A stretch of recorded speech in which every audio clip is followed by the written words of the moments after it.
Di penghujung bulan Agustus, tepatnya hari Sabtu tanggal 30 pukul 8:30 malam, Alfi pergi menjemput adiknya di Bandara Juanda, Sidoarjo untuk kemudian diantar ke sebuah pondok pesantren di Jombang. Perjalanan cukup jauh, memakan waktu sekitar 4-5 jaman, hingga akhirnya Alfi pun kembali pulang ke kosnya sekitar pukul 1 dini hari, sudah masuk hari Minggu tanggal 31 ya. Dia ketuk pintu kamar kos, meminta untuk dibukakan pintu oleh Tiara. Tapi tidak kunjung dibukakan pintu. Sepertinya Tiara marah. Padahal tadi dia sudah pamit mau mengantar adiknya ke Jombang. Tapi ternyata Tiara tetap saja marah. Kemudian Alfi coba buka pintu. Tidak berhasil, masih dikunci juga. Akhirnya dia pun memilih untuk menunggu di luar kos-kosan sampai 1 jam kemudian, sekitar pukul 2 dini hari, pintu kamar kos baru dibukakan oleh Tiara. Wajah kesal dari gadis tersebut tampak di balik pintu. Merasa sambutan yang dia dapatkan di dini hari tersebut tidak sesuai dengan keinginannya, kekesalan Alfi kembali bertambah. Lelahnya bertambah, bercampur dengan lelah-lelah yang dia pendam sebelumnya. Dia pun melihat Tiara berjalan kembali ke kamar mereka di lantai 2. Dan alih-alih menyusul Tiara, Alfi malah pergi ke dapur, lalu dia ambil sebuah pisau dapur di sana. Dia bawa pisau dapur tersebut ke lantai 2. Di dalam kamar dia melihat Tiara sedang duduk di atas kasur. Alfi pun masuk ke kamar menuju ke arah belakang Tiara. Dan dengan cepat dia serangkan sajam dapur tadi tepat di leher Tiara sebelah kanan, dari belakang tembus depan, hanya 1 kali serangan sobat. Tiara sama sekali tidak sempat berbuat apapun. Dia sama sekali tidak menyadari sebelumnya bahwa hidupnya dalam bahaya. Tubuh Tiara pun terjatuh ke lantai, meregang nyawa. Cairan merah deras mengalir.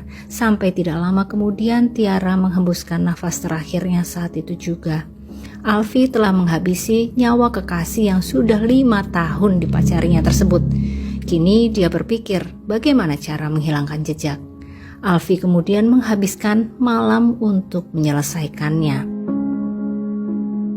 Hari demi hari pun berlalu. Orang tua Tiara di Lamongan tidak menyadari bahwa anak sulung mereka telah tiada, karena memang jarang bertukar kabar, terlebih sejak pindah ke Surabaya.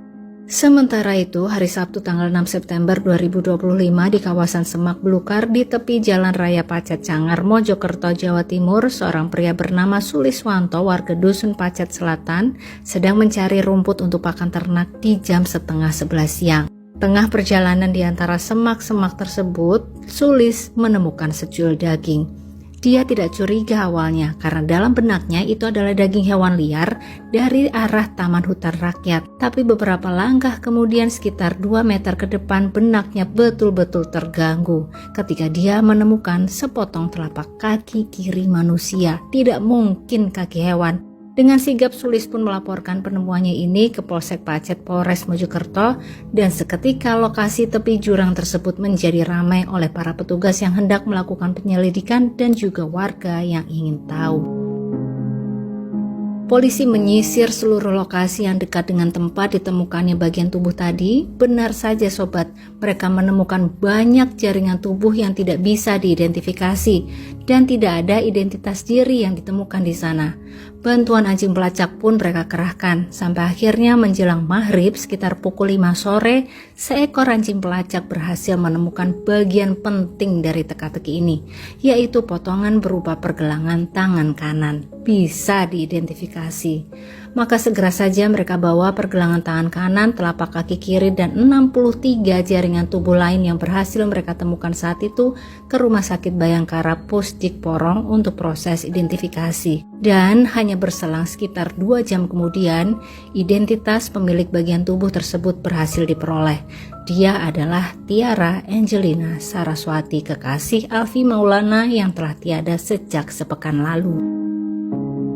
Tim kepolisian pun segera menghubungi keluarga Tiara di Lamongan untuk menyampaikan kabar duka ini dan meminta kepada kedua orang tua Tiara untuk pergi ke Mojokerto keperluan pencocokan data. Sesampainya di rumah sakit tempat proses identifikasi, Pak Setiawan dan Ibu Evi lemas seketika setelah memastikan bahwa betul itu adalah anak mereka. Setelah mendapatkan satu kepastian tersebut, polisi melanjutkan penyidikannya untuk mencari tahu siapa pelaku pembunuhan disertai mutilala ini. Tim menyelidiki di mana korban ini tinggal selama di Surabaya, dan dengan cepat mereka berhasil mendapatkan sebuah alamat kos-kosan.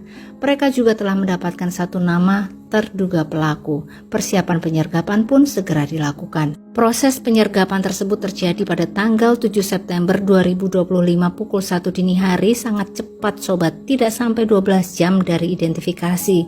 Tim kepolisian masuk ke kamar kos Alfi, Maulana, dan Tiara, yang ternyata si pemuda tersebut masih ada di sana. Alfi tidak melarikan diri setelah melakukan pembunuhan sobat. Malam itu kondisi kamar kos Alfi cukup menyeramkan. Para petugas mencari barang bukti dan mereka menemukan banyak sekali sisa-sisa mutilala yang masih dicari. Di antaranya 239 kepingan tulang termasuk 8 kepingan tulang paha kanan dan kiri serta 22 gigi. Lalu ada potongan tulang belakang, dan di balik laci lemari pakaian petugas menemukan bagian kepala yang sudah tidak utuh lagi sobat, dan juga mata. Astagfirullahaladzim.